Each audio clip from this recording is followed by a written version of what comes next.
आज इस live webinar में आप सभी का स्वागत है। कुछ नए लोग भी होंगे और कुछ पुराने लोग भी होंगे। नए और पुराने सभी लोगों का मैं इस लाइव वेबिनार में सभी का स्वागत करता हूं। Most welcome in live webinar. आज हम अपनी बात शुरुआत करें। अभी इस समय जो देश में चल रहा है, इस कोरोना का लॉकडाउन, कोरोना का कहर, इस कोरोना के कहर में अभी तक कोरोना से सरकारें लड़ रही थी, लेकिन आने वाले समय में कोरोना से हमें लड़ना होगा।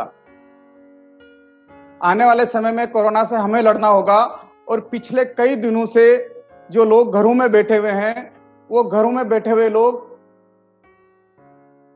के मन में कई तरह के विचार आ रहे होंगे कि इस पीरियड में और आने वाले समय में मेरे घर का खर्चा कैसे चलेगा, इस साल मेरे बच्चों की पढ़ाई का क्या होगा, मेरी नौकरी का क्या होगा, मेरे मकान की किस्त का क्या होगा, मेरे कार व बाइक की किस्त का क्या होगा,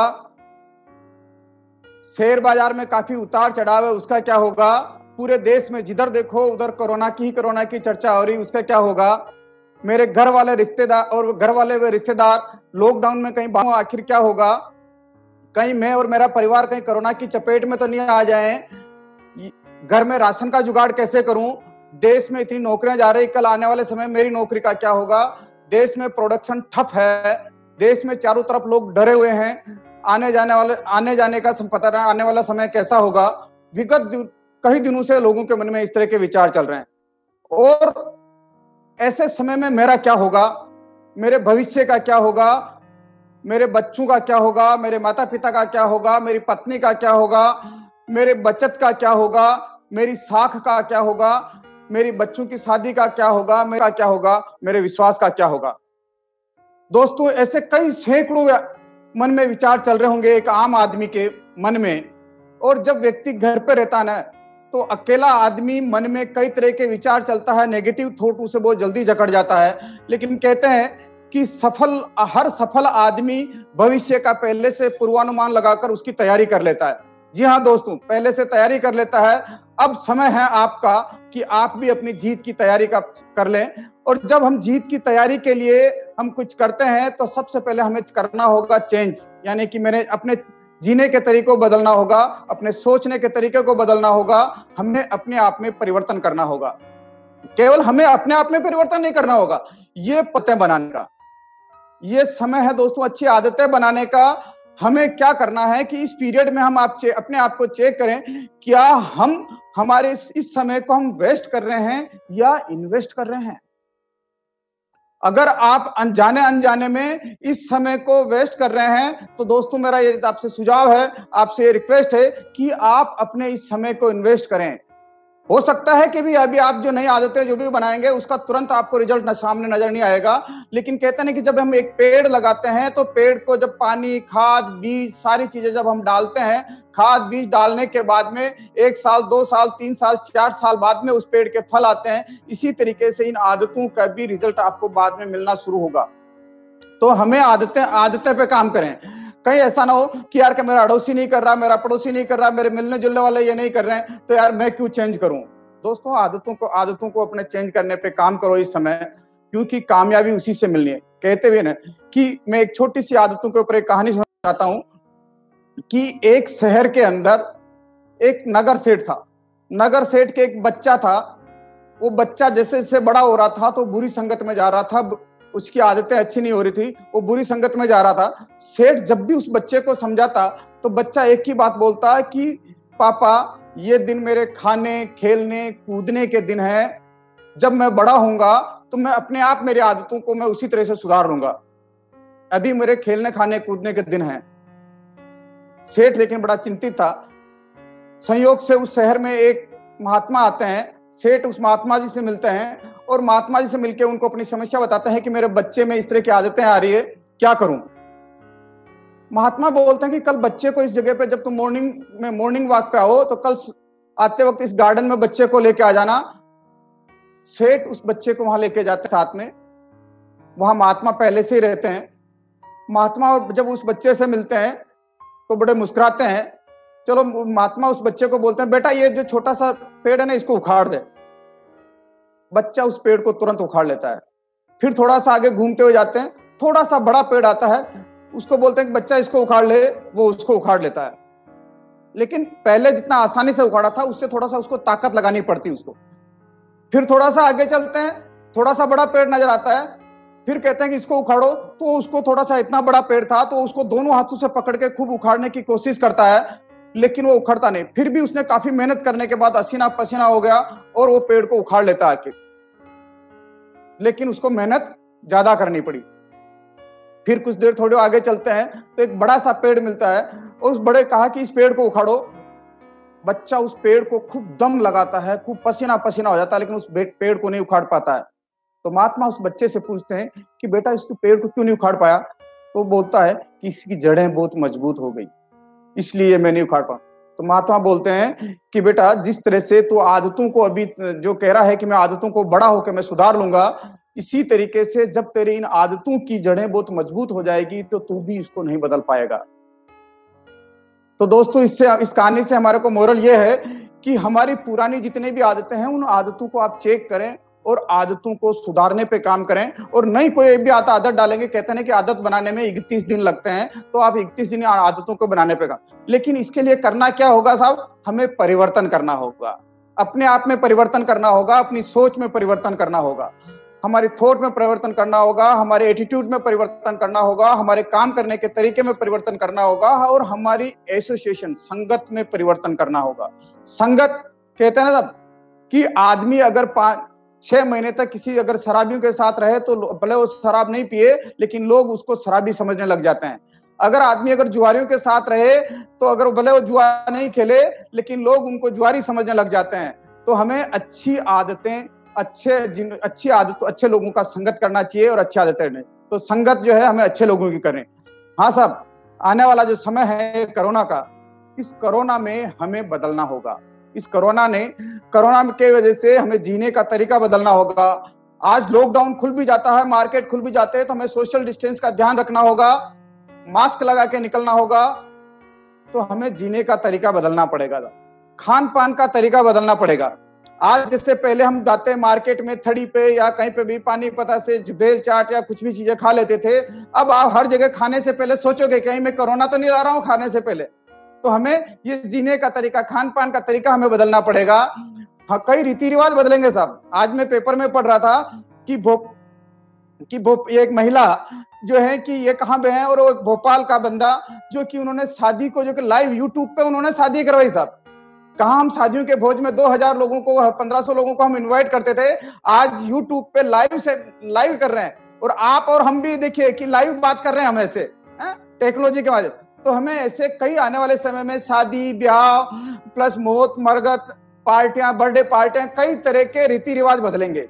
काम करने का तरीका बदलेगा साहब, काम करने का तरीका भी बदलेगा और टेक्नोलॉजी भी बदलेगी। आज हम बरसों से इस बिजनेस को कर रहे हैं, लेकिन कभी भी हमने इस तरह से आमने सामने बैठ के, हम जब भी आते हैं आमने सामने, कभी भी हमने इस तरह से लाइव ऐसा कभी बात नहीं की। तो टेक्नोलॉजी का भी बदलना पड़े। क्या आप तैयार हैं बदलने के लिए?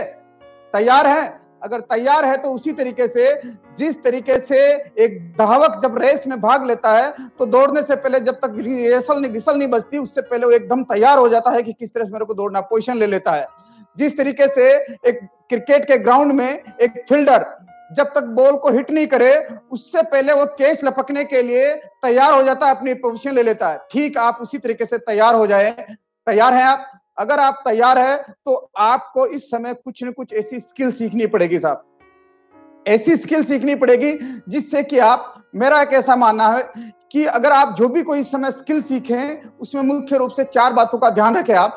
पहली है कि ऐसी कोई स्किल जो कि आपको तुरंत परिवर्तन कर दे, ऐसी कोई स्किल जो आपको तुरंत परिवर्तन कर दे। दूसरा, ऐसी कोई स्किल जिसको आप आसानी से सीख सकें। तीसरा, कि जो ऐसी कोई स्किल जिसको कि आप घर बैठे बैठे सीख ले आप। चौथा, यानी कि ऐसी कोई स्किल जिसको कि आप जो भी अभी काम कर रहे हैं, आप नौकरी कर रहे हैं, व्यापार कर रहे हैं, घर में कुछ भी कर रहे हैं, उसके साथ साथ आप इस स्किल को सीख लें। हमें ऐसी कोई स्किल सीखनी पड़ेगी साहब, ऐसी कोई स्किल सीखनी पड़ेगी। तैयार हैं आप स्किल सीखने? अरे मैं तो भूल ही गया, आज काफी सारे लोग नए होंगे, काफी सारे नए लोगों से मैं मिल रहा हूं, आज पहली बार देख रहे हैं मुझे। कई सारे लोग मुझे नाम से जानते हैं, कई सारे लोग मुझे शक्ल से जानते हैं, लेकिन मेरे कई सारे ऐसे नए साथी होंगे जो कि आज पहली बार मुझे देख रहे हैं। मैंने मेरा परिचय तो दिया ही नहीं। मैं मेरा परिचय दे देता हूं। नाम प्रहलाद राय, भिलवाड़ा जिले के एक छोटे से गांव से बिलोंग करता हूं। किसान परिवार में मेरा जन्म हुआ था। एक ऐसा गांव जिस गांव में आज दिन तक भी ग्रेजुएट लड़का मैं हूं, या मेरी एक बिटिया है, एक मेरा भाई है। एक ऐसा गांव जिस गांव में आज दिन तक भी रोड नहीं है साहब। एक ऐसा गांव जिस गांव में आज दिन तक भी कोई गवर्नमेंट जॉब में नहीं है। एक ऐसा गांव जिस गांव में आज दिन तक भी कोई बिजनेसमैन नहीं है साहब। एक ऐसे गांव से बिलोंग करता हूं। किसान परिवार में जन्म हुआ। कक्षा 5 तक मैं गांव में पढ़ा। उसके बाद मैं भिलवाड़ा आया और भिलवाड़ा पढ़ने लगा। जब कोई भी बच्चा गांव से जब शहर आता है तो शहर की चकाचौंध देख के उसके मन में भी सपने जगते हैं साहब। जी हाँ, ऐसे मन में सपने जगते हैं और मेरे भी इसी तरह के सपने जगे मन कि मेरे भी एक अच्छा सा मकान हो, मेरे भी अच्छी सी गाड़ी हो, मैं मेरे बच्चों को अच्छी पढ़ाई पढ़ा सकूं। इस तरह के मेरे सपने जगे। लेकिन जब मैं 6ठी तक पढ़ा, 7वीं पढ़ा, 8वीं पढ़ा, 9वीं पढ़ा, जब मैं कक्षा 10 में पढ़ रहा था तो एक दिन मेरे पिताजी ने बोला कि बेटा मैं तुझे नहीं पढ़ा सकता। मेरी उनसे पूछने की हिम्मत नहीं हुई क्यों, लेकिन बाद में पता चला कि उनकी फिजिकल फिटनेस की वजह से उनको नौकरी से निकाल दिया। परिवार में सबसे बड़ा मैं था। परिवार का जिम्मा मेरे पर आ गया। मैं कपड़े की फैक्ट्री में कपड़ा काटने का काम करने लगा था। कपड़े को समेटना और ये करने का काम करने लगा। इस तरीके से मैं काम करता रहा। धीरे धीरे काम करते करते करते करते लेकिन पढ़ने की इच्छा थी, क्योंकि सपना वो था कि पढ़ लिख के बड़ा आदमी बनना है, पढ़ लिख के सरकारी नौकरी लगनी है। तो मैं 10वीं के बाद में 11th मैंने प्राइवेट पढ़ा। फर्स्ट ईयर मैंने प्राइवेट किया, सेकंड ईयर मैंने प्राइवेट किया, और जब सेकंड ईयर प्राइवेट करने के बाद थर्ड ईयर में प्राइवेट किया। और जब थर्ड ईयर प्राइवेट करने के बाद मैं एक दिन पेपर पढ़ रहा था, तो पेपर में एक लाइब्रेरियन डिप्लोमा की एक निकला था एडमिशन के लिए। मैंने वो वहां फॉर्म भरा और मेरा लाइब्रेरियन में सिलेक्शन हो गया। मैंने लाइब्रेरियन का डिप्लोमा किया और लाइब्रेरियन का डिप्लोमा करके मैं वापस आया। और वापस आने के बाद में जिस फैक्ट्री में मैं काम कर रहा था, उन सेठ जी के पास गया कि सर मेरा लाइब्रेरियन का डिप्लोमा पूरा हो गया और मुझे वापस काम करना है, नौकरी करनी है। तो उन्होंने मेरे से एक बात पूछी कि प्रहलाद तेरी ग्रेजुएशन भी कंप्लीट हो गई, अब तू बता कि वापस कैंची पकड़ेगा या कलम? कैंची यानी कि कपड़ा काटने का काम करेगा, या अकाउंटेंट, तेरी ग्रेजुएशन भी हो गई तो तू अकाउंटिंग का काम करेगा? तो मैंने कहा कि न तो मुझे कैंची पकड़नी है और न मुझे कलम पकड़ना है, तो फिर क्या करेगा? तो मैंने कहा मुझे मार्केटिंग में लगना है। तो उन्होंने कहा कि मार्केटिंग में, जहां तू अभी पहले 3,000-4,000 रुपए तेरे को तनख्वाह मिलती है और तू मार्केटिंग में जाएगा, तेरे को 800-900 रुपए में फ्रेश है हमारे लिए। तेरे को मार्केटिंग का कोई नॉलेज नहीं, तू मार्केटिंग में जीरो है। मार्केटिंग का कोई नॉलेज नहीं तेरे को। बोले कपड़ा काटने का नॉलेज है, कपड़े के प्रोसेस चेकिंग करने का नॉलेज है, सावटने का नॉलेज है, लेकिन मार्केटिंग के लिए तू जीरो है। तो मार्केटिंग के लिए तेरे को अगर मार्केटिंग में लगता है तो 800 से 900 रुपए मिलेंगे। मैंने उनसे एक ही बात कही, अगर मेरे में कुव्वत होगी और मेरे में अगर एबिलिटी होगी, मेरे में क्वालिटी होगी, तो मैं तनख्वाह में बढ़वा लूंगा, आप मुझे मार्केटिंग में लगना। और मार्केटिंग में मेरे को ये सोच क्यों आई, इसके पीछे जब मैं अभी देखता हूं, तो जिस समय मैं कॉलेज वहां लाइब्रेरियन का डिप्लोमा कर रहा था, तो एक बुजुर्ग से प्रिंसिपल थे। प्रिंसिपल साहब ने एक बात बोली कि कोई भी व्यक्ति 35 से 40 साल की एज तक ही कोई नया काम करने की रिस्क ले सकता है साहब। 40 साल की एज के बाद में वो नया काम, किसी भी नए काम में हाथ नहीं डाल सकता। क्यों? कि 40 साल से की एज के बाद में उसकी सोशल लायबिलिटी भी बढ़ जाती है, उसके खर्चे बढ़ जाते हैं और उसके वर्किंग एफिशिएंसी कम हो जाती है। मैंने कहा ऐसा कर, तो कहा साहब कि 35-40 साल के एज के बाद में अगर उसके परिवार में, घर में माता पिता अगर बुजुर्ग हो जाते हैं, तो वो समाज में आ नहीं जा सकते हैं, तो अब समाज में भी उसको आना जाना पड़ेगा। उसके शादी हो जाती, बच्चे हो जाते हैं, बच्चों को स्कूल में पढ़ाना होता है, कई तरह के माँ बाप के हॉस्पिटल के खर्चे हो जाते हैं, बीमारी के, तो दिन भर दिन उसके खर्चे बढ़ते जाते हैं। और प्लस टेंशन की वजह से जैसे एज फैक्टर आता है, एज फैक्टर की वजह से कार्य करने की क्षमता कम हो जाती है, खर्चे। तो 40-45 साल की एज के बाद में, 40 साल की एज के बाद में व्यक्ति काम नहीं करता, व्यक्ति की ब्रांड इमेज काम करती साहब। तो मैंने कहा कि यार मैं ग्रेडिंग में जहां मैं कपड़ा काटने काम कर रहा था, मुझे इसमें ऐसा कोई स्कोप नहीं लग रहा था। फिर मैंने कहा अगर मैं अकाउंटिंग का काम करूंगा तो मैं देखता था कि जो अकाउंटिंग वाले लोग अधिकांश से चिड़चिड़ा हुआ करते हैं, किसी को कुछ बात कुछ बोलो वो आंखें भुआ चढ़ा के बात करते थे। तो मैंने कहा यार अकाउंटिंग का काम ही नहीं करना। मैंने हमेशा हंसते खिलते खेलते हुए देखा मार्केटिंग वालों को, तो मैंने कहा यार मैं मार्केटिंग में काम करूंगा और मैंने मार्केटिंग में काम करना शुरू किया। मार्केटिंग में मैंने 900 रुपए से काम करना शुरू किया। 900 रुपए से लगा, 1 महीना काम किया, 2 महीने काम किया, तीसरे महीने मैंने सेठ जी के सामने जाके खड़ा हो गया, साहब मेरी तनख्वाह बढ़ाओ। ऐसे करते करते 92 तक मेरी सैलरी हो गई थी साहब 4200 रुपए।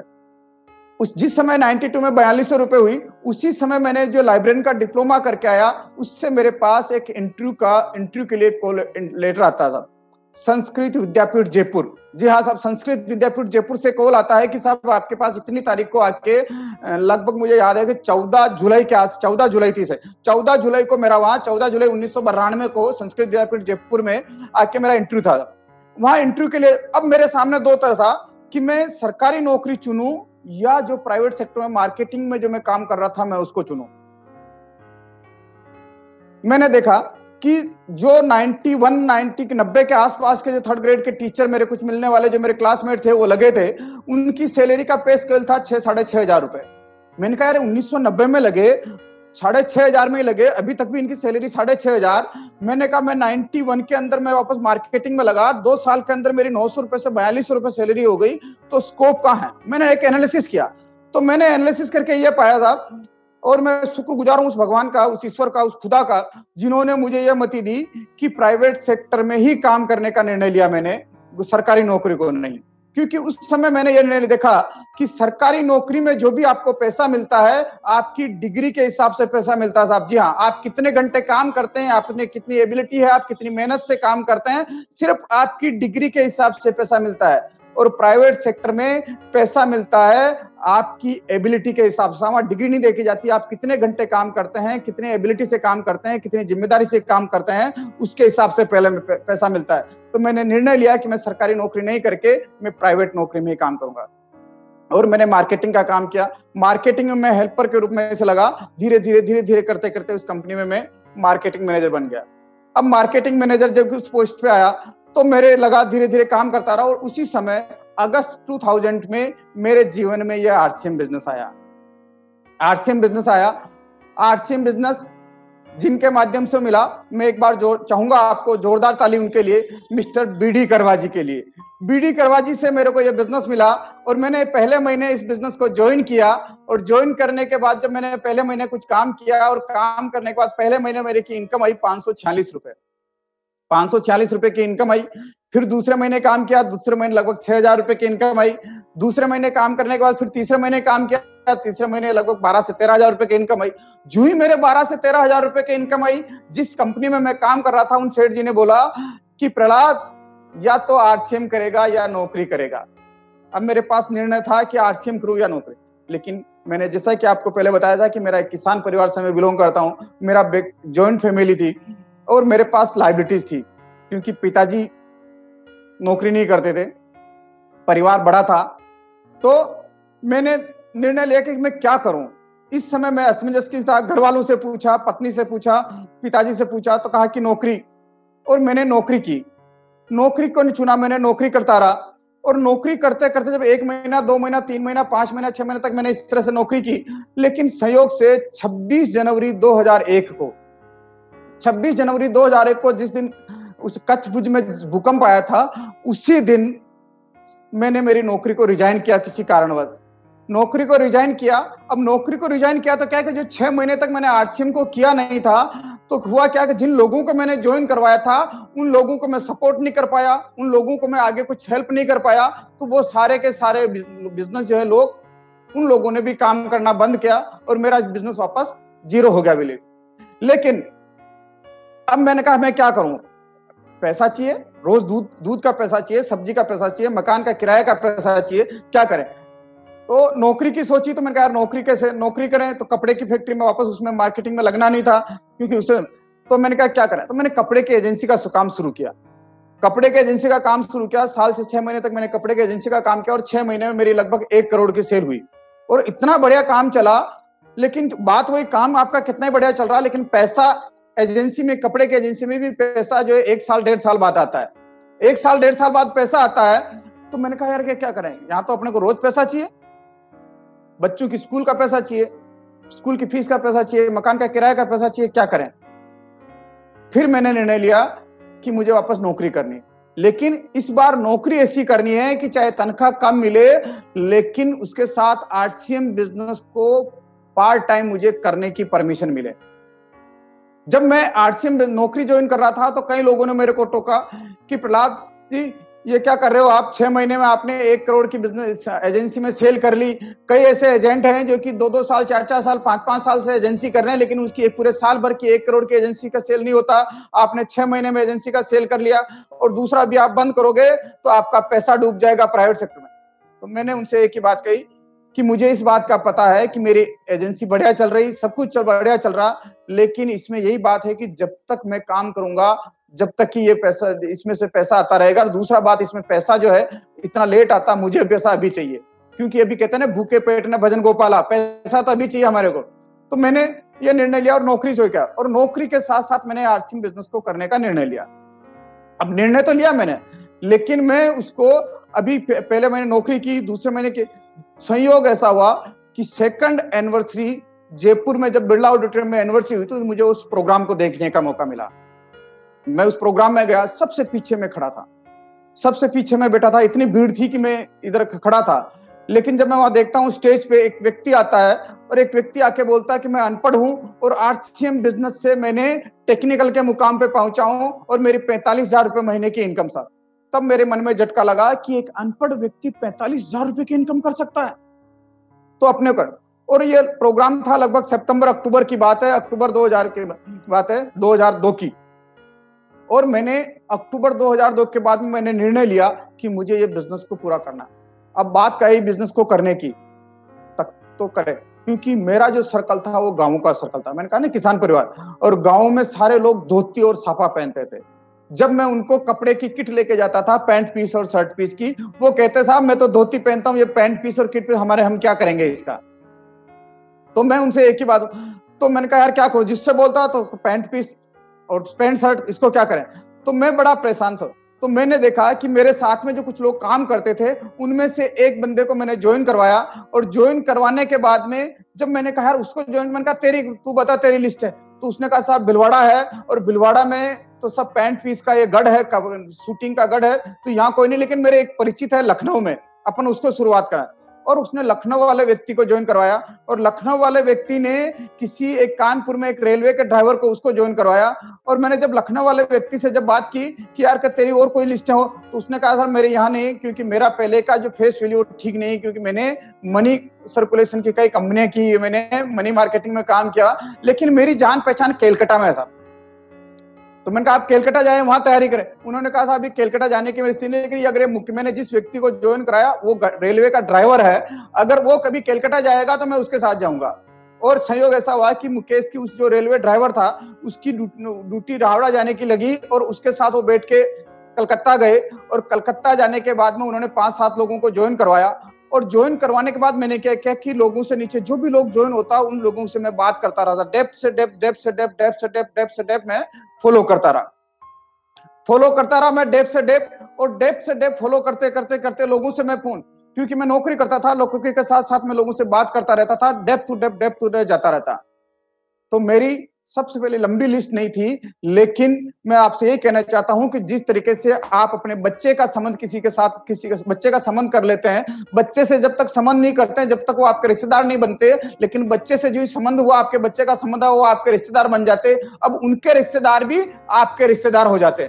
तो ऐसे मेरी भी लिस्ट नहीं थी, लेकिन मैंने एक व्यक्ति को ज्वाइन कराया, और उससे लखनऊ वाले ने जो कराया, लखनऊ वाले ने फिर कलकत्ता में ज्वाइन करवाया, और मैंने उनकी लिस्टों पे काम करना शुरू किया।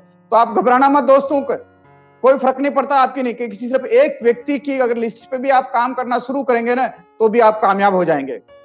दूसरा जो है कि मेरे पास एक, मैं क्या गांव से बिलोंग करता था, गांव से था, गरीब परिवार से था, तो मेरे पास पब्लिक स्पीकिंग का फियर था। और आरसीएम बिजनेस में एक इस तरह की पहचान बन चुकी थी कि ये पर्दे के पीछे का आदमी है, ये बोलते बहुत कम है। तो आज सबसे मैं आपसे गुजारिश करता हूं कि आज के प्रोग्राम में आप कमेंट्स करके बताएं कि मेरा बोलना कैसा कैसा मैं बोल रहा हूं। आप थोड़ा सा कमेंट्स दें और बात करें कि क्या मैं आपको सही कर रहा हूं, सही आपकी बात को मैं अपने कन्विंस कर पा रहा नहीं कर पा रहा। और देखिए कि ये अपने आप को साबित करने, ये इस लॉकडाउन में मैंने अपने आप में बहुत परिवर्तन किया था। और मेरे पास पब्लिक स्पीकिंग का डर था और कई सारे, जब मैं पहली बार स्टेज पे गया था सूरत की एनिवर्सरी में, 5th एनिवर्सरी में, तो जब सूरत की एनिवर्सरी में गया तो मेरा, आप देखेंगे 4th एनिवर्सरी की सीडी में, तो मेरी बिल्कुल आंखें बंद, पसीना, स्टेज पे इतना डर लग रहा, पूरी धूप जैसे छूट रही, पसीना पसीना हो रहा। और जब माइक हाथ में दिया, बोलने का मौका मिला, तो सिर्फ एक ही बात निकली थी कि एक आदमी पूरे जीवन 30 साल की जिंदगी में जितना कमाता है, आरसीएम बिजनेस उसे मात्र 3 साल में देता है। लेकिन फर्क यह है कि जो आदमी 30 साल में जितनी मेहनत करता है, अगर उतनी मेहनत आरसीएम बिजनेस में अगर 3 साल में कर ले तो वो भी कामयाब हो जाता है और उसकी आने वाली पीढ़ियां हैं उनकी भी भविष्य कामयाब हो जाता है। तो दोस्तों, मैंने ये बात कह के और मैं तुरंत आंखें बंद, डर रहा से नीचे। तो ये पब्लिक फीलिंग का डर था।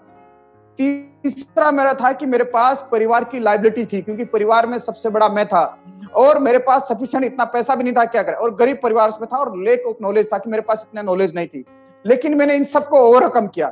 इसकी वजह क्या थी कि मैंने हमेशा पॉजिटिव एटीट्यूड रखा। मैंने हमेशा, और पॉजिटिव एटीट्यूड क्या साहब, जब मैंने लाइब्रेरियन का डिप्लोमा किया था तो उस प्रिंसिपल साहब ने एक बात कही कि अगर आप अपना जीवन बदलना चाहते हो तो अच्छी किताबों को अपना दोस्त बना लो। अगर आपके पास कामयाब लोग नहीं मिलते और उनकी संगत नहीं मिलती तो आप किताबों को संगत बना लो। और सन 1990 के आसपास में पॉजिटिव, इस तरह से पॉजिटिव बुक्स के अंदर जो राइटर था हुआ करते थे, सिर्फ एक ही राइटर हुआ करता था, स्वेट मार्टन। और मैंने स्वेट मार्टन को खूब पढ़ा साहब। जब स्वेट मार्टन को पढ़ा तो उससे मेरी जिंदगी में, मेरी थॉट में परिवर्तन आया। तो मैंने हमेशा पॉजिटिव एटीट्यूड सिखाया। दूसरा, मेरे को फेथ था, मेरा कॉन्फिडेंस था और कमिटमेंट के साथ मैंने निर्णय कर लिया था कि मुझे करना ही करना। और मैंने खूब हार्ड वर्किंग की साहब। मैंने एक यूं समझे तो एक डायरेक्ट सेलिंग में मेरे का एक अपवाद भी समझ ले, क्योंकि मैं स्टेज पे जब पहले स्टार रूबी आया था तभी मैं स्टेज पे गया। इससे पहले लोग मेरे को ये नहीं जानते थे कि मैं नेटवर्किंग करता हूं या डायरेक्ट सेलिंग आरसीएम बिजनेस करता हूं या नहीं करता हूं। इससे पहले लोग मेरे को नहीं जानते थे कि आरसीएम बिजनेस करते हैं या कुछ करते हैं। तो ये, लेकिन मैं डेली काम करता साहब। लोग कहते हैं कि कैसे, उस 4.5 साल के पीरियड में मेरा एवरेज वर्किंग आवर्स हुआ करता था 20 से 22 घंटा। जी हाँ, 20 से 22 घंटा। एक मतलब एवरेज में 4.5 साल में मात्र 2 घंटे से 2.5 घंटे सोता था साहब, बाकी मैं ये काम करता था। लोग, जहां मैं रहता था किराए के मकान में, रात को जब मैं फोन पे बातें करने के लिए छत पे जाके घूमता था तो लोग मुझे कहते हैं कि ये तो बकता रहता है, इसको तो पता नहीं क्या बोलने की बीमारी लग गई, ये तो पागल हो गया। लेकिन मैं दोस्तों आपसे कहता हूं कि आप सही दिशा में जा रहे हैं, सही दिशा में जा रहे हैं बिल्कुल। तो मैंने खूब हार्ड वर्किंग की साहब और मैंने एक रेस्पॉन्सिबिलिटी ली, जिम्मेदारी के साथ किया और फोकस ऑन बिजनेस। मैंने पूरा फोकस बिजनेस पर रखा और नौकरी और फोकस में। मैं बहुत बहुत धन्यवाद देता हूं मेरी पत्नी को और बहुत शुक्रगुजार हूं मेरी धर्म पत्नी का, जिन्होंने 4.5 साल तक मुझे परिवार का सारा, बच्चों की स्कूल में एडमिशन करवाना, बच्चों के कपड़े लाना, बच्चों की स्कूल फीस जमा करवाना, समाज के अंदर कोई भी कार्यक्रम हो रहा तो वहां उसको जाना, समाज में अगर किसी तरह की शादी ब्याह या कपड़े लत्ते ले जाने हैं तो वहां उसको जाना, माता पिता को संभालना, सारा जिम्मा मेरी धर्म पत्नी ने संभाला है। तो अनपढ़, लेकिन मैं कहता हूं उसका बहुत बहुत शुक्रगुजार हूं और मैं ईश्वर से आशा यही प्रार्थना करता हूं कि मुझे हर जन्म में मुझे ऐसी पत्नी मिले जिन्होंने मेरा कदम से कदम मेरा साथ दिया और मैंने मेरा फोकस पूरा बिजनेस पे रखा। आपसे भी मैं ये कहता हूं कि आप अपने फोकस को पूरा बिजनेस पर रखिए। और मैंने लोगों के साथ बहुत अच्छे गुड रिलेशनशिप बनाने पे काम किया। सिर्फ मैं लोगों से संपर्क और रिलेशन संबंध बनाने पे काम किया, संबंध बनाता, उनसे अच्छे रिश्ते बनाता। और मैंने कहा ना कि अगर लोग मेरे को पसंद करते हैं तो मेरी अच्छाइयों को भी पसंद करेंगे और मेरी बुराइयों को भी पसंद करेंगे। तो मैंने लोगों से रिलेशन बनाने पे काम किया और डेप्थ टू डेप्थ नीचे काम करता गया। लगभग मेरी 108वीं डेप्थ में जब मुझे मिस्टर संजीव गोयनका मिले तब मैं जब तक पहले मैं हर महीने लगभग 1 दिन 2 दिन के लिए मैं कोलकाता जाता था, लेकिन जब 108वीं डेप्ट में मिस्टर संजीव गोयनका मिले, उसके बाद जब उन्होंने वहाँ सिस्टम को खड़ा किया, उसके बाद सीधा मैं कोलकाता 2 साल बाद गया साहब। तो मैंने सिस्टम बिल्ड करने पे काम किया और डेडिकेशन पे काम किया, डेडिकेशन पे काम किया। आज मैंने ये इस तरह से पार्ट टाइम बिजनेस किया और पार्ट टाइम में आप भी कर सकते हो, लेकिन मैंने मेरी जिंदगी को बदल दिया ये सब कर। लेकिन क्या आप बदलना चाहते हैं? मैंने मेरे सपने के जैसे मैंने फाइनेंशियल सिक्योरिटी हो गई। मेरा सपना था कि कार, तो मैंने मेरी कार ले ली। मेरा पहले गांव में घर था, कच्चा मकान था, तो कच्चे से पक्का बना दिया। मेरे बच्चों को अभी मैं अच्छी स्कूल में पढ़ा पा रहा हूं। अब मेरी लाइफ और वर्किंग के दोनों को मैं बैलेंस कर पा रहा हूं। आप भी चाहते हैं? अगर आप भी बनाना चाहते हैं तो होता क्या है, कहते हैं ना, एक इच्छा कुछ नहीं बदलती। इच्छाएं, लोग, मेरी भी इच्छाएं बहुत थी, सब कुछ था, लेकिन एक इच्छा कुछ नहीं बदलती, एक निर्णय कुछ बदलता है। निर्णय लिया मैंने आरसीएम बिजनेस करने का, निर्णय लिया, लेकिन एक निर्णय कुछ बदलता है, लेकिन एक विश्वास सब कुछ बदल देता है। तो दोस्तों, आप इसको निर्णय लें और इस आरसीएम बिजनेस पर विश्वास करें और विश्वास करके इसके साथ काम करना शुरू करें, ताकि आप भी कामयाब बने, आप भी अपनी सपनों की जिंदगी जी सकें। आज हम बात करते हैं हमारे जीने की कॉस्ट क्या है साहब, लाइफ कॉस्ट ऑफ लिविंग, यानी कि जीने की कॉस्ट क्या है। अगर हम बात करते हैं, अगर देखते हैं कि 1920 में, अगर हम हमारे पूरे पूर्वजों से अगर बात करें, पिताजी से, दादाजी से, उनसे बात करते हैं, तो बोलते हैं 1920 में अगर किसी परिवार का अगर 1 रुपए की इनकम हुआ करती थी, तो भी वो परिवार आसानी से जीवन यापन कर लेता था। आज अगर 1920 के बाद में 1940 में जिस परिवार की इनकम 10 रुपए हुआ करती थी, वो भी अपने परिवार का भरण पोषण बढ़िया कर लेते थे साहब। 1940 के बाद 1960 आया। 1960 में एक परिवार की इनकम, जिस परिवार की इनकम 100 रुपए हुआ करती थी, वो अपने भरण पोषण और अपनी अच्छी लाइफस्टाइल जी लेता था साहब। 1980 में फिर 1000 रुपए, यानी कि देखा जाए तो हर 20 साल बाद में एक जीरो लग रहा है। और 2000 के अंदर 10,000 रुपया, और 2020 के अंदर जिस परिवार की इनकम अगर 1 लाख रुपया है, वो 1 लाख रुपए वाला लग्जरी लाइफ नहीं जी सकता साहब। जिस परिवार की इनकम अगर 1 लाख रुपया है, वो लग्जरी लाइफ नहीं जी सकता, सिर्फ एसेंशियल नेसेसिटी लाइफ को जी पाता है। उसके परिवार में अगर कोई क्रोनिक डिजीज आ जाए तो उसका इलाज नहीं करा पाता साहब, अपने बच्चों को अच्छी एजुकेशन नहीं दिला पाता। लेकिन आप देखो कि 2020 में जब चल रहा, तो 2040 भी आने वाला है, और 2040 में अगर पिछले अगर विगत देखें तो हर 20 साल में एक जीरो लग रहा, तो 2040 में भी एक जीरो और लगेगा, तो कितनी इनकम लगेगी साहब, चाहिएगी 10 लाख रुपया। क्या है तो आपके पास ऐसा कोई जरिया? अगर ऐसा कोई 10 लाख रुपए महीने का कमाने का अगर ऐसा कोई जरिया नहीं है, तो only for RCM business, only for RCM business, only for RCM business. अब आप अपने किस पे निर्भर, हम देखें कि हम हमारे सपनों को कैसे करते हैं, कैसे पूरा करने पे काम करता है। एक आदमी 18 से 20 साल की एज में काम करना शुरू करता है, 40 साल तक खूब जी तोड़ के मेहनत करता है, और जब तक काम पर जाता है, जब तक पैसा आता है, काम पर जाता है, पैसा आता है, बॉडी एक्टिव, जब तक पैसा आता, काम 40 साल की एज के बाद में 60 साल पे जब वो रिटायर्ड होता है, 60 से रिटायर्ड होने के बाद में कोई काम नहीं तो कोई पैसा नहीं। यानी कि हम जो करते हैं इसे हमारी एक्टिव इनकम पे काम करते हैं। यानी कि जब तक हम डांस करेंगे तो पैसा आएगा, डांस करना बंद, पैसा आना बंद। तो ये एक्टिव इनकम पे काम करते हैं। और मैं एक किताब पढ़ रहा था साहब, वारेन बफेट की, कि मैं वारेन बफेट बोल रहा हूं, और वारेन बफेट साहब एक ही बात बोलते हैं कि दुनिया में 95% लोग गरीब इसीलिए हैं क्योंकि वो लोग एक्टिव इनकम पे काम करते हैं। अगर गरीब व्यक्ति से अगर आपको अमीर व्यक्ति में बनना है, तो आपको कोई ना कोई पैसिव इनकम के लिए काम करना शुरू करना पड़ेगा साहब।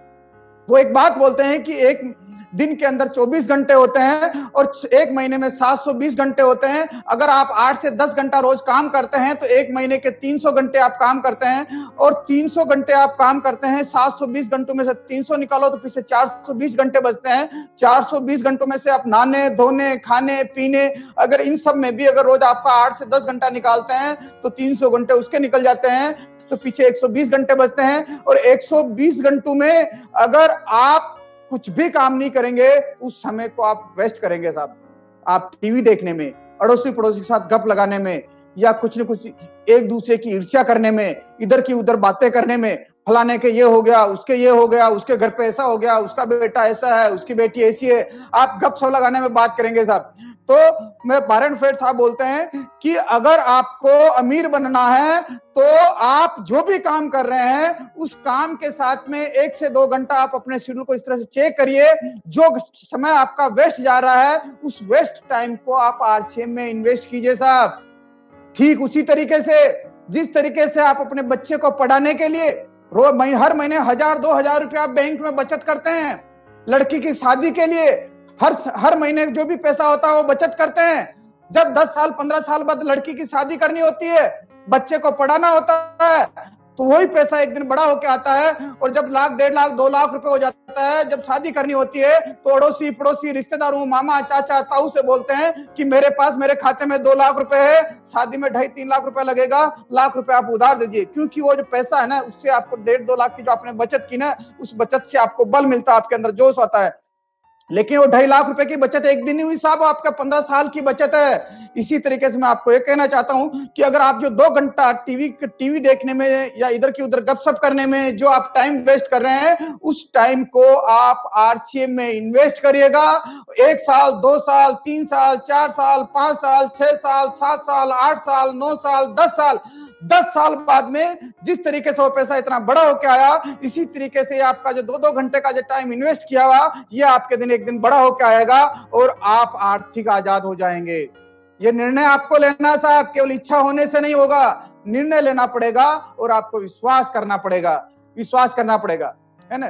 तो आपको तैयार हैं आप? देखिए कि आप आरसीएम बिजनेस में 2 से 4 साल 5 साल में आप अच्छा सा मन लगाकर काम कर लीजिए और बाद में आप खूब 5 साल कहते हैं ना कि या तो 5 साल गधे की जिंदगी जी लो और 45 साल राजा की तरह जिंदगी जी लो, या 5 साल एक राजकुमार की तरह जिंदगी जी लो और 45 साल गधे की जिंदगी जी लो। ये निर्णय आपका दोस्तों। आपको अगर 5 साल इस आरसीएम बिजनेस में खूब एफर्ट्स लगा सकते हो तो जी हाँ, आप इसमें पैसिव इनकम पा सकते हैं। मैं एक बहुत बड़ा उदाहरण देता हूं आपको। 2012 के करीब मेरे परिवार में एक के बाद कई तरह की ट्रेजेडी हुई। जब कंपनी खुलने के बाद में सबसे पहले मेरा बेटी का एक्सीडेंट डेथ हुआ, उसके बाद मेरी बड़े माताजी है उनका देहांत हुआ, फिर उस सदमे से मैं उभर के आया और उसके बाद मेरी माताजी है वो गिर गई तो उनके कुल्ले का फ्रैक्चर हो गया, वहां उनसे उभरने के बाद फिर क्या हुआ कि मेरे बड़े पिताजी वो एक्सपायर हो गए। फिर उस सदमे से उभरा, कुछ दिन और निकले, साल 2 साल निकले और 16 अप्रैल 2016 को मेरी माताजी गिर गई। तो उनको हॉस्पिटल एडमिट करवाया। हॉस्पिटल एडमिट करने कहा कि नॉर्मल है, ठीक है, लेकिन हॉस्पिटल रख लेते हैं। लेकिन ठीक दूसरे दिन देखे तो अनकॉन्शियस हो गई और साहब वो उसको हॉस्पिटल में लगभग 6 महीना वो आईसीयू में एडमिट रही और 72 इयर्स की एज में 5 बार उनका ब्रेन का ऑपरेशन हुआ। उस समय आप जरा कल्पना करें कि मैं 4 से 5 साल तक मैं आरसीएम बिजनेस में कोई एक्टिव रूप से मैं एक्टिव नहीं रह सका, फील्ड में नहीं निकल सका, कुछ नहीं कर सका। लेकिन ये शुक्रगुजार हूं उस परमात्मा का जिस समय उन्होंने मेरे को ये मति दी कि मैं आरसीएम बिजनेस को करूं और इसको ज्वाइन करके इसमें काम किया। और जब मैंने इस पे देखा कि उस 5 साल तक मुझे हर महीने आरसीएम से पैसा आ रहा था, अब मैंने अपने आप को रियलाइज किया, देखा कि अगर चाहे मेरा कितना भी बड़ा शोरूम होता, अगर मैं 5 साल तक उस शोरूम के शटर को अगर मैं ऊपर नीचे नहीं करता तो क्या मेरे इनकम आती? जी हाँ, कोई इनकम आती? आप जवाब दिए, मैं देखो नहीं आती साहब। और उस समय मुझे सख्त जरूरत थी पैसों की, क्योंकि हॉस्पिटल में पैसा चाहिए, घर के पैसा चाहिए, रोज पैसा ऑपरेशन के लिए पैसा चाहिए, लेकिन नहीं आती। तो जी हाँ साहब, आपको पैसिव इनकम, ये पैसिव इनकम का जरिया है। 4 से 5 साल आप इसमें मन लगाकर काम कर लीजिए, आप हमेशा आप पैसिव इनकम पे आएगा। वैसे अगर आप आरसीएम नहीं करें तो पैसिव इनकम का आपके पास और जरिया है कि अच्छी सी किताब लिख लीजिए और वो किताब बिकेगी। जब भी किताब बिकेगी आपको पैसा आएगा। या फिर अच्छा सा कोई गाना गा लीजिए, हिट सॉन्ग, जो आपका गाना अगर हिट हो जाता है और जब भी वो गाना लोग सुनेंगे उससे आपका पैसा आएगा। या फिर आप इन्वेस्ट कर लीजिए, इतना इन्वेस्ट कर लीजिए कि आपके पास इतना पैसा हो कि उसको इन्वेस्ट करके किराया आ जाए, शेयर मार्केट में इन्वेस्ट करे जिससे पैसा आए। अगर साहब नहीं, अगर पैसा नहीं है तो आपके पास सिर्फ आरसीएम बिजनेस है पैसिव इनकम पाने के लिए। आप पे सिर्फ सिर्फ और सिर्फ आरसीएम बिजनेस है पैसिव इनकम के लिए। और मैं एक आंकड़ा देखा था मैंने कि भारत के अंदर अनएम्प्लॉयमेंट यानी कि बेरोजगारी इतनी है, और उस बेरोजगारी में सबसे ज्यादा बेरोजगार है साहब पढ़े लिखे लोग। क्योंकि जब व्यक्ति कहते हैं ना कि जब व्यक्ति पढ़ जाता है तो न तो घर का रहता है और न घाट का रहता है। कहते हैं धोबी का कुत्ता न घर का और न घाट का। इसी तरीके से पढ़े हुए लोग न तो खेती को कर पाते हैं और न कोई काम कर पाते कम ठाने। उनका होता है कि साला मैं तो साहब बन गया, मेरे को इनको नौकरी चाहिए मुझे, और नौकरियां है नहीं साहब। ये देखिए कि प्रकृति की कितनी बड़ी देन है। प्रकृति देखिए कि कितना अपने आप को, आप यूं देखें कि कितना इस तरह से प्रकृति का देन है कि पहले व्यक्ति पढ़ लिख कर गांव से शहर की तरफ गया और शहर में आके नौकरियां धंधा करने लगा। इस कोरोना ने लोगों को शहरों से वापस गांव भेज दिया, और आज वो शहरों से अपने जाके अब मैं देख रहा था आज पेपर में कि लोग साहब कोई तरबूजे की खेती कर रहा है गांव में जाके, कोई खेती ऑर्गेनिक खेती पे काम कर रहा, कोई किस पे काम कर रहा है ना।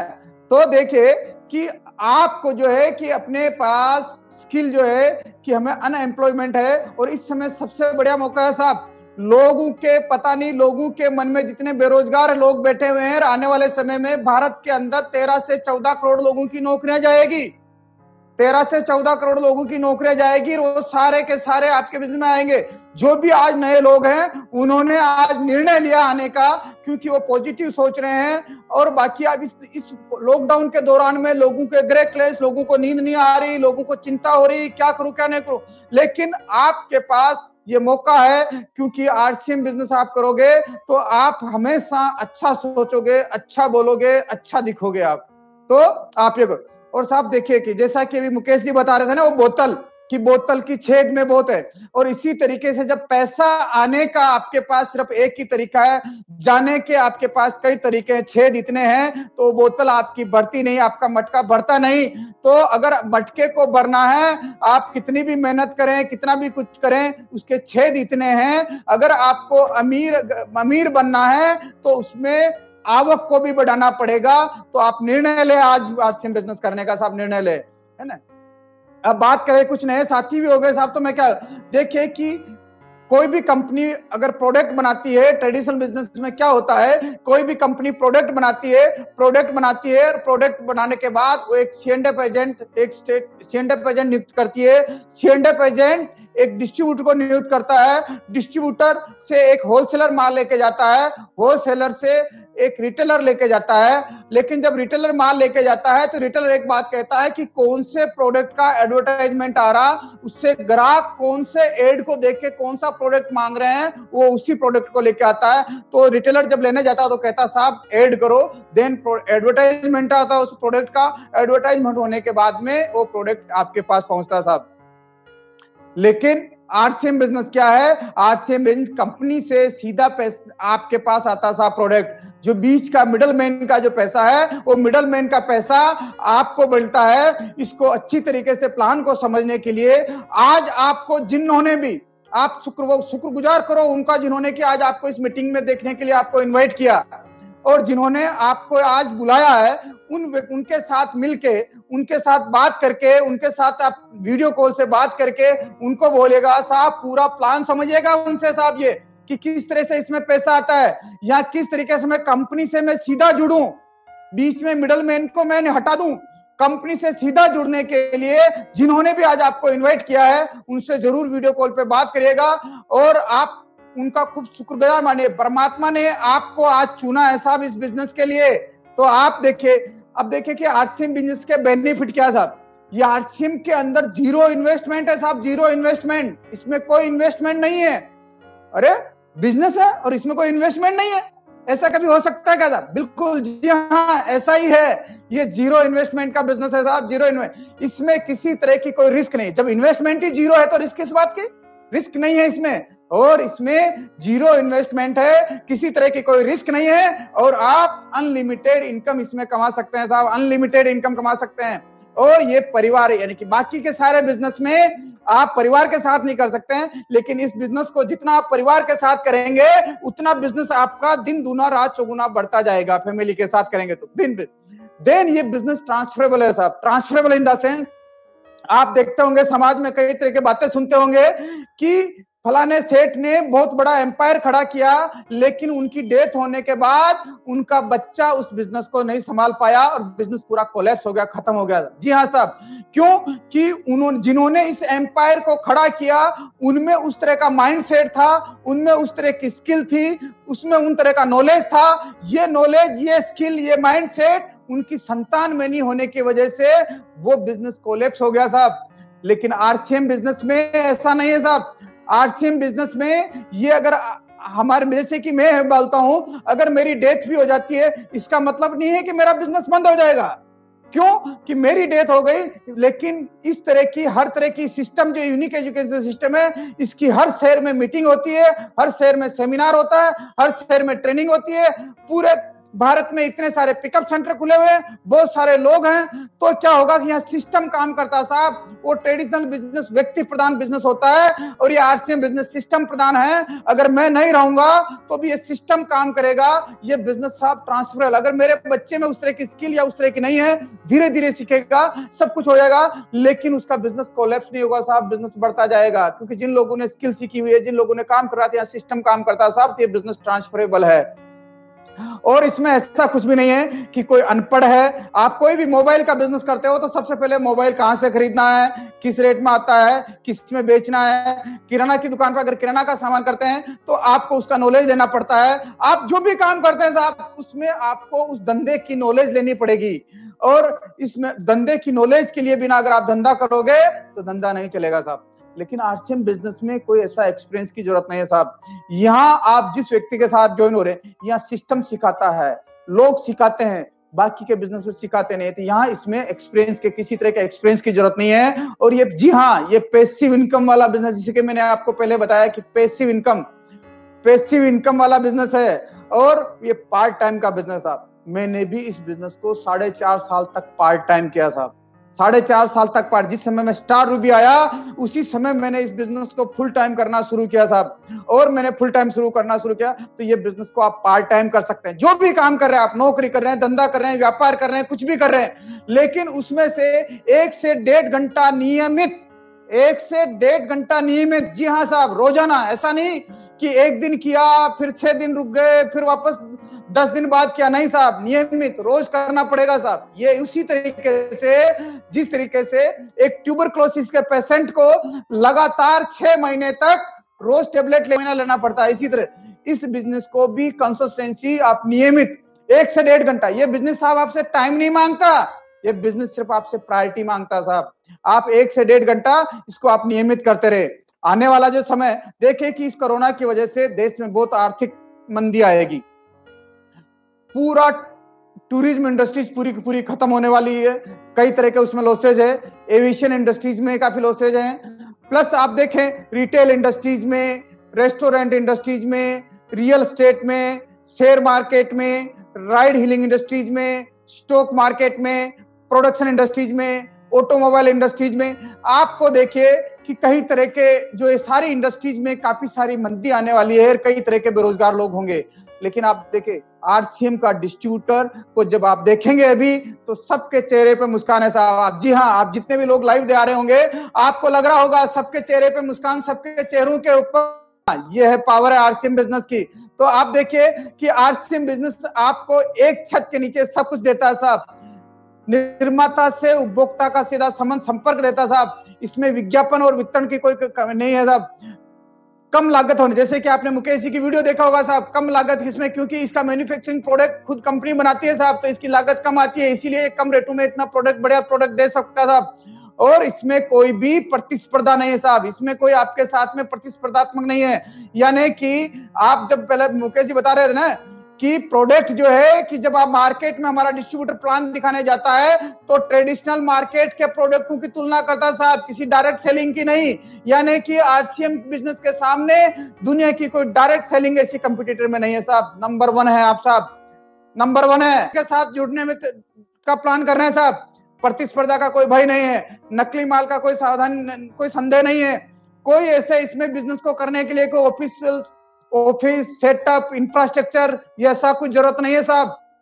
हर उपभोक्ता यानी कि हर आदमी इसको कर सकता है साहब। कहते हैं कि आरसीएम बिजनेस के प्रोडक्ट है, चाहे कोई आदमी बीमार है, चाहे बेकार है, चाहे बेरोजगार है, तो भी उसको नमक खाना, आटा खाना, चावल खाना, दाल खाना, उसके साथ में उसको चाय पीना, ब्रश करना, नहाना उसकी मजबूरी है साहब, मजबूरी है। यानी कि आदमी चाहे बीमार हो, बेकार हो, कैसा भी हो, उसके पास पैसा नहीं होगा तो भी अड़ोसी पड़ोसी रिश्तेदार उसे उधार लेके चाय की पत्ती लेके आएगा साहब, घर में कोई मेहमान आएगा। तो आरसीएम बिजनेस के जो प्रोडक्ट हैं वो कोई ऐसा एसेंशियल प्रोडक्ट है साहब, ये आपके हर कोई इसको कर सकता है और इसको आप पार्ट टाइम में कर सकते हैं साहब। आरसीएम बिजनेस का मुख्य उद्देश्य क्या था? हेल्थ यानी कि स्वास्थ्य रक्षा, नए भारत का निर्माण और स्वावलंबन यानी कि व्यक्ति को आत्मनिर्भर बनाना, अपने पांवों पर खड़ा करना साहब। और देखिए साहब इसमें और फाउंडर मेंबर ऑफ आईडीएसए का ये फाउंडर मेंबर है साहब, और बहुत ही अट्रैक्टिव बिजनेस अपॉर्चुनिटी साहब, yes zero investment business opportunity है साहब, ये अट्रैक्टिव बिजनेस अपॉर्चुनिटी है। और कई तरह के आरसीएम के जो प्रोडक्ट है उन प्रोडक्टों पे उन ब्रांड वालों के प्रोडक्टों के साथ हमारे कई तरह के अवार्ड मिले हुए साहब, अवार्ड मिले हुए हैं और मैन्युफैक्चरिंग से सर्टिफाइड है साहब, बढ़िया एकदम। और हमारे पास जो प्रोडक्ट हैं इसमें पर्सनल केयर के प्रोडक्ट हैं, हेल्थ केयर के फूड एंड ग्रोसरी के प्रोडक्ट हैं, होम एंड किचन के प्रोडक्ट हैं, हाउस होल्ड के प्रोडक्ट हैं, मीन्स फैशन के हेल्थ केयर ग्रोसरी के प्रोडक्ट हैं, होम एंड किचन के प्रोडक्ट हैं, हाउस होल्ड के प्रोडक्ट हैं, मीन्स फैशन के प्रोडक्ट है, वुमेन्स फैशन के प्रोडक्ट है, किड्स अपीयरेंस हैं, बैग एंड एक्सेसरीज हैं, फुटवियर हैं, कॉस्मेटिक हैं, बेड शीट्स हैं, एग्रीकल्चर के प्रोडक्ट हैं और कई तरह के टूल्स हैं साहब। ये जो है कहते हैं गुड मॉर्निंग से लेके गुड नाइट तक के प्रोडक्ट हैं साहब, है ना। टीसीजी का विजन क्या है कि देखिए कि डायरेक्ट सेलिंग की हिस्ट्री में बेस्ट प्लान है साहब, जनरेशन प्लान, सबसे ज्यादा पैसा। जो कि आपने एक वीडियो देखा होगा कि हमारे प्लान में लोग कहते हैं कि पैसा नहीं है, मुकेश जी का आपने वीडियो देखा होगा, तो बेस्ट प्लान है साहब, ये आरसीएम बिजनेस का जो प्लान है बेस्ट प्लान है। और लाइफ टाइम यानी कि टाइटल, यानी कि आपने जिस तरीके से आपका पिताजी का मकान है, पिताजी नहीं रहते, वो मकान आपके नाम पे ट्रांसफर हो जाता, आप नहीं रहते हैं, आपके बच्चे के नाम पे ट्रांसफर हो जाता साहब। ये बिजनेस ट्रांसफरेबल है, जनरेशन टू जनरेशन का बिजनेस है साहब, क्वालिटी इसके पूरा जनरेशन प्लान है और जीरो इन्वेस्टमेंट है और सर्टिफिकेशन गारंटी, यानी कि प्रोडक्ट कोई भी कंपनी के प्रोडक्ट अगर 19 साल 20 साल से कंपनी चल रही है, लोगों को एक दिन के लिए, एक महीने के लिए, 2 महीने के लिए, 1 साल के लिए, 2 साल के लिए लोगों को बेवकूफ बनाया जा सकता था, लेकिन 20 साल तक कोई लोग बेवकूफ नहीं बनेंगे। अगर प्रोडक्टों की अगर कंटिन्यूटी, अगर डिमांड आ रही है, कंटिन्यूटी वापस रिपीट प्रोडक्ट खरीद रहे हैं, अच्छा है इसलिए खरीद रहे हैं साहब, तो सर्टिफिकेशन गारंटी है साहब।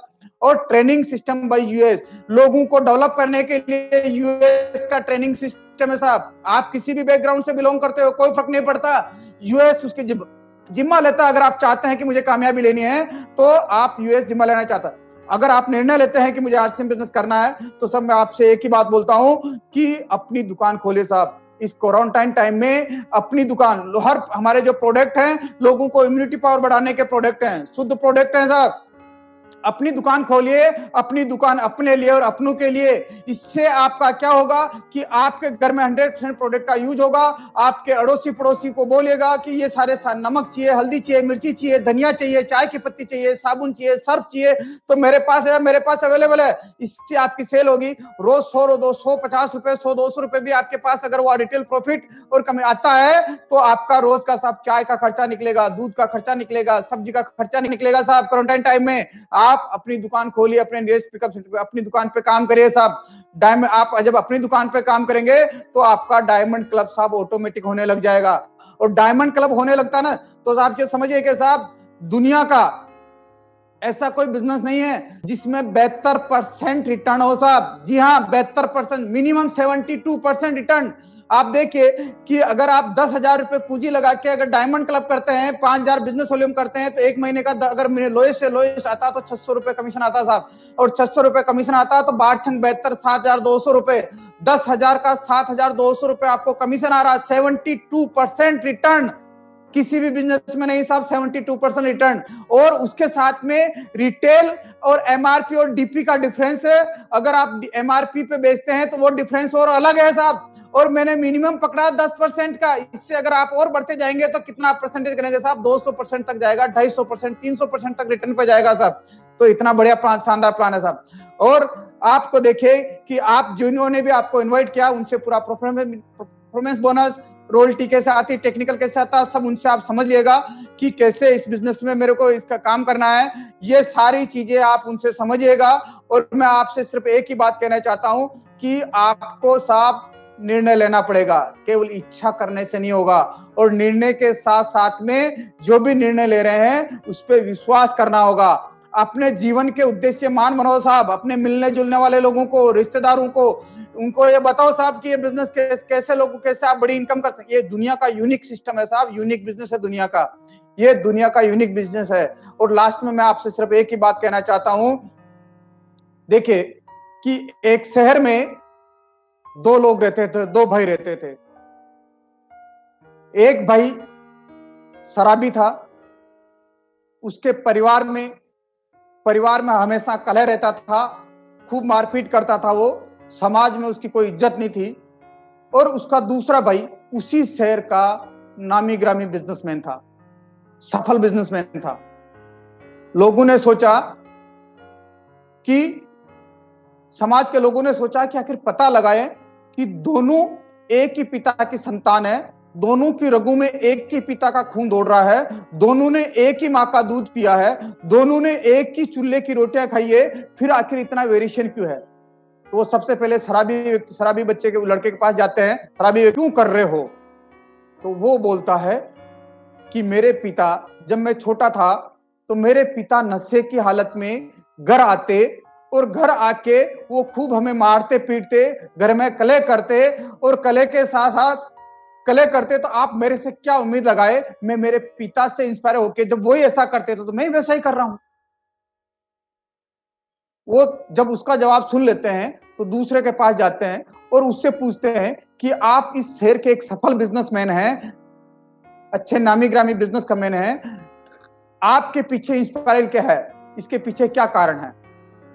तो बताइए आप उसका क्या जवाब होगा? और उसका जवाब अपने बच्चे को अच्छी राह कैसे दिखा सकता है।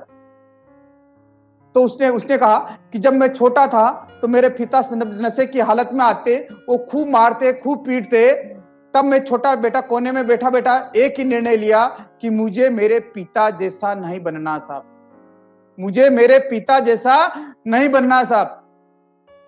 तो इससे कोई फर्क नहीं पड़ता कि हालात से, आपकी कैसे हालात से हो, आपके कैसे माहौल से हो, ये सिर्फ आपके निर्णय पे और आपकी सोच पे फर्क पड़ता है। आपके हालात कैसे भी हो, आप कैसे भी हालात में हो, लेकिन अगर आपने सोच लिया कि मुझे कामयाब होना है तो आप कामयाब हो सकते हैं साहब। अपनी सोच को बदलो ताकि आप कामयाब हो जाए। Thank you. जय आरसीएम। थैंक यू, आपका बहुत बहुत धन्यवाद।